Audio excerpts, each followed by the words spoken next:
Cher débrouillard, bonjour. Alors, voici un moteur de lave-linge que j'ai démonté, j'ai déposé, et j'ai cherché à savoir comment le brancher pour le faire fonctionner, soit pour pouvoir le remettre en vente sur le Bon Coin à un tarif d'environ 20 €, je dis ça à chaud, soit pour le réutiliser pour fabriquer éventuellement un outil, notamment par exemple une ponceuse, soit m'apercevoir qu'il ne fonctionne plus, auquel cas je n'ai pas de remords à le démonter et à récupérer le cuivre. Voici les références. Le problème, c'est que je n'ai pas trouvé de vidéo ou de post sur un forum qui parle de ce cas de figure où vous avez... vous avez deux petits fils, là, ici les deux rouges, et vous en avez 5. Donc 2 plus 5, 7. Moi j'ai envie de dire plutôt 5 fils parce qu'en fait, ça c'est assez facile de vérifier à quoi ça correspond. Ça correspond au tachymètre. Le tachymètre, c'est l'appareil qui mesure la vitesse, donc là la vitesse de rotation. Donc là c'est un signal qui est envoyé au système électrique du lave-linge pour lui renseigner le nombre de tours. Ensuite donc, au risque de me répéter, j'ai un fil marron qui rappelle étrangement le marron de la phase sur une installation électrique domestique en France de 120 volts. On a un fil noir, un fil bleu, encore un fil noir et un fil jaune. Alors, petite parenthèse, il y avait ce condensateur. Si vous démontez des appareils électriques, vous devez faire très attention parce que ce genre de petits composants plus ou moins gros, en apparence anodin, peut être chargé en électricité alors que l'appareil est éteint depuis longtemps. Et si jamais vous venez à jouer le rôle de conducteur entre un condensateur chargé et le sol, eh bien vous vous électrisez et vous pouvez avoir des problèmes de santé assez graves. Je vous rappelle que vous pouvez tout à fait prendre une châtaigne électrique un jour J et avoir le cœur qui s'emballe ou avoir des problèmes de santé qui vont apparaître 3 jours plus tard. Ça, c'est un danger pernicieux de l'électricité. Ça, c'est un condensateur de micro-ondes. Un micro-ondes, c'est petit, ça n'inspire pas forcément la prudence, mais celui-là, vous voyez, il est dangereux quand il est chargé. Alors, rassurez-vous, le condensateur qui est équipé sur le lave-linge, en fait, c'est pas le condensateur qui va pour le moteur. C'est pas un condensateur dont le but, c'est de se charger en tension pour lancer le moteur. D'ailleurs, si vous regardez bien, vous voyez que c'est marqué dans ce schéma électrique que là-dedans, il y a plusieurs composants. Tandis que sur un vrai condensateur dans ce genre, vous avez presque que le condensateur. Vous voyez, ce symbole-là. Bon là, il semble qu'il y ait un bobinage en plus. Et donc, sur ce moteur, vous voyez qu'il y a des charbons, des balais, qu'on appelle aussi. C'est du graphite qui vient en contact avec cette pièce qui bouge, qu'on va appeler le rotor. Ces pièces en graphite permettent de laisser passer le courant électrique qui arrive par ici, qui rentre en contact avec le rotor et qui ressort au niveau de l'autre charbon et qui repart dans l'autre fil électrique. Et alors, assez rapidement, grâce à ces charbons, vous devez comprendre le sens de rotation idéal. Parce que ce moteur, il peut tourner dans les deux sens. Ce genre de moteur peut tourner dans les deux sens. Au risque de me répéter, si vous avez des charbons, il n'y a pas de condensateur. Si vous ne voyez pas de charbon, c'est que probablement vous avez besoin du condensateur. Pensez donc à le récupérer sur la machine. Mais dans ce cas-là, si vous avez un condensateur et pas de charbon, ce tutoriel vous servira à rien. Et alors, si vous regardez attentivement les balais, vous comprenez le sens de rotation. Là, vu la taille, vu la tête, la forme, l'usure du balai, le bon sens de rotation, c'est comme ça. Là, le balai oppose moins de résistance que si je tourne comme ça.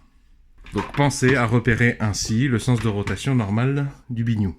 Alors, ensuite, c'est poser la question de comment brancher tout ça pour que ça tourne.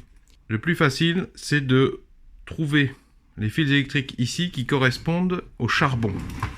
Alors je remercie les autres tutoriels qui sont sur internet qui m'ont aidé à comprendre un petit peu ce qui se passait. Vous avez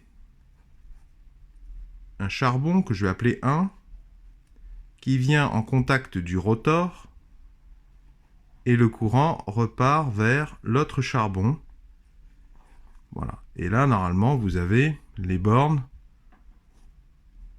Alors, je ne sais pas si ce symbole correspond, parce que là, ça c'est plutôt, il me semble adéquat dans le sens d'un courant continu, mais nous, là, on est en 250 volts. Moi, je parle exclusivement en 220 volts, pardon. 220 volts, courant alternatif domestique. Donc, vous avez le courant qui fait ça. qui arrive par un charbon, qui traverse, qui repart. Et ce schéma ne suffit pas à faire tourner en fait le rotor. Le rotor est entouré par une bobine de cuivre. Donc il y a une résistance totale, hein, mais qui est, là il y a continuité hein, entre le début et la fin de la bobine. Et ça aussi, faut que ce soit alimenté par la phase et le neutre, par les 220 volts. Donc c'est assez facile de trouver charbon 1 et charbon 2, puisqu'on les a sous le nez. Donc en fait j'ai pris mon multimètre en mode testeur de continuité, ou mon multimètre en mode ohmmètre, et j'ai mesuré la résistance entre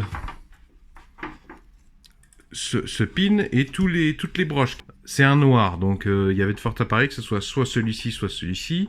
Alors si vous avez plusieurs fils qui ont une continuité avec un de vos charbons, vous prenez celui qui a la plus faible résistance.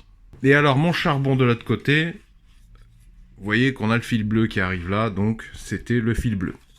Donc déjà, sur les 5 fils, j'avais isolé celui-ci et celui-ci, qui sont les charbons. Le problème, c'est que j'ai 3 fils qui me restent. Je ne vais pas parler, je fais l'impasse sur ce fil-ci qui est le fil de masse, parce que c'est facile à trouver. Hein, bon, c'est un cas particulier, c'est très simple.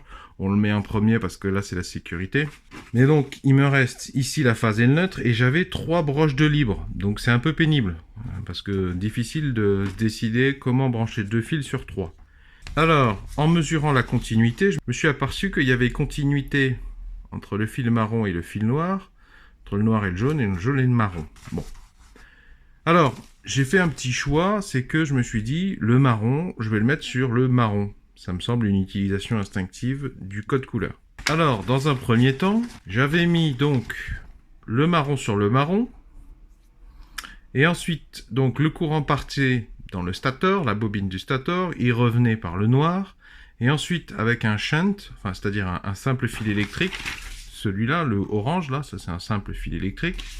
La phase, après avoir traversé la bobine du stator, revient vers le charbon numéro 1, donc le charbon numéro 1, c'est celui qui est le plus proche de moi, celui-là. Elle va passer au travers du rotor, elle revient par le charbon 2, le fil bleu qui se retrouve sur le fil bleu. Ça me plaisait bien parce que bleu sur bleu. Alors j'ai testé, ça marche très bien. Seulement le problème c'est que le sens de rotation c'est le sens inverse du bon sens de rotation. Alors faites attention parce que c'est dangereux. Hein. Ça c'est en 230 volts, c'est très dangereux. Si jamais ça tombe par terre, que ça commence à choper quelque chose dans l'habitation, aïe aïe aïe, ça s'arrête pas comme ça. Et vous pouvez pas l'attraper avec les mains. Faites attention parce que si jamais, peut-être que l'appareil est en court-circuit, ou vous allez créer un court-circuit, risque d'incendie, risque de vous électriser. Alors moi, avant de brancher la prise sur secteur, j'avais mis lunettes de sécurité, gants de sécurité, je suis monté avec mes chaussures sur une planche en bois, sait-on jamais, couvrez-vous, et j'ai mis en contact vraiment une demi-seconde, dans un premier temps, pour voir ce qui se passait. Et il y avait des broches là qui étaient trop proches les unes des autres. Pour éviter le contact, j'ai pris un morceau de papier, une languette que j'ai insérée dans l'espèce de bornier là. Alors évidemment, c'est uniquement pour faire le test du branchement, et encore, c'est dangereux, faites attention à ce que vous faites. Hein. Puis moi je suis dans une installation sécurisée, donc si jamais il n'est pas bien branché, au pire ça fait sauter le disjoncteur. Donc, ça tournait dans le mauvais sens, mais vous voyez que j'ai pas eu besoin du fil jaune, et je vais pas en avoir besoin. Donc je sais pas à quoi ça correspond ce fil jaune. Est-ce que ça permet de faire tourner à une vitesse moindre le moteur? Parce que je vous avoue que quand on le lance, il s'arrête plus et il part vraiment à des vitesses... il accélère, je sais pas jusqu'où il va, mais c'est vrai que en un sens je me dis ce serait peut-être mieux de l'utiliser, surtout si je l'utilise comme ponceuse, à une vitesse un peu moindre. Cela, le schéma que je vous donne, c'est vraiment pour qu'il aille à fond de balle. Voilà donc le deuxième schéma qui est cette fois-ci le bon vous permettra d'obtenir le bon sens de rotation. Donc j'ai laissé le marron sur le marron, ça me plaisait bien. Par contre, donc on part vers le stator, le courant revient et au lieu d'aller sur le charbon 1, je l'ai fait aller plutôt sur le charbon 2. En fait, j'ai inversé le sens, c'est-à-dire que au lieu d'alimenter en premier, entre guillemets, hein, le charbon 1, c'est le charbon 2. Alors c'est alimenter en premier, c'est relatif, parce que c'est un courant alternatif, donc si j'ai bien compris, comme c'est du 50 Hz, ça veut dire 50 fois par seconde la polarité change. Donc premier, deuxième, c'est assez relatif. Et donc, après, j'ai le shunt entre le noir et le bleu, ici. Ça part au charbon qui est là-bas. Le courant revient par le charbon qui est ici. Et là, là j'ai le bleu de mon fil d'alimentation alternatif, le neutre. Alors pour les mauvaises langues, je vais le faire tourner devant vous quelques instants. Je répète que je suis pas électricien et je vous répète qu'il faut faire attention. Je partage ces informations pour les raisons que j'ai expliquées en début de vidéo. C'est de la curiosité. Rapprochez-vous d'un professionnel si vous voulez vraiment des réponses définitives à vos questions. Et soyez prudents parce que ça peut vite dégénérer.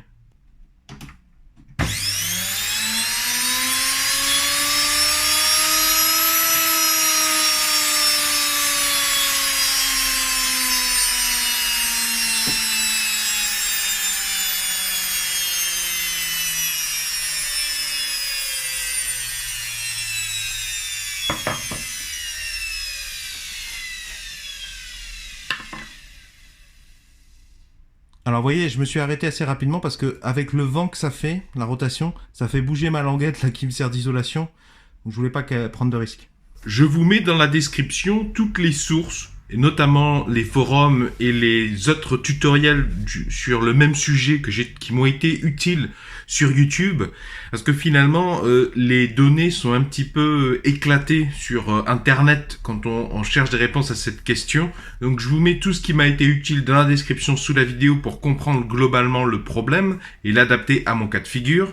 Si vous aimez faire les choses par vous-même, résoudre les problèmes par vous-même, je vous invite à vous abonner à cette chaîne YouTube. Ceci dit, si vous n'êtes pas un gros consommateur de YouTube, je vous rappelle que vous êtes libre de recevoir les prochains tutoriels gratuitement par mail. J'ai créé une thématique réparer les objets du quotidien. Si ça vous intéresse de réparer les objets du quotidien, je vous mets le formulaire d'inscription gratuit dans la description sous la vidéo. C'est encadré par la réglementation générale sur la protection des données. Je fais pas n'importe quoi avec vos adresses email. J'espère que ce tutoriel pourra vous aider à trouver des réponses à vos questions. Si vous avez apprécié, vous pouvez me soutenir en laissant un pouce bleu, un commentaire de soutien dans la description sous la vidéo et bien sûr vos questions sont les bienvenues.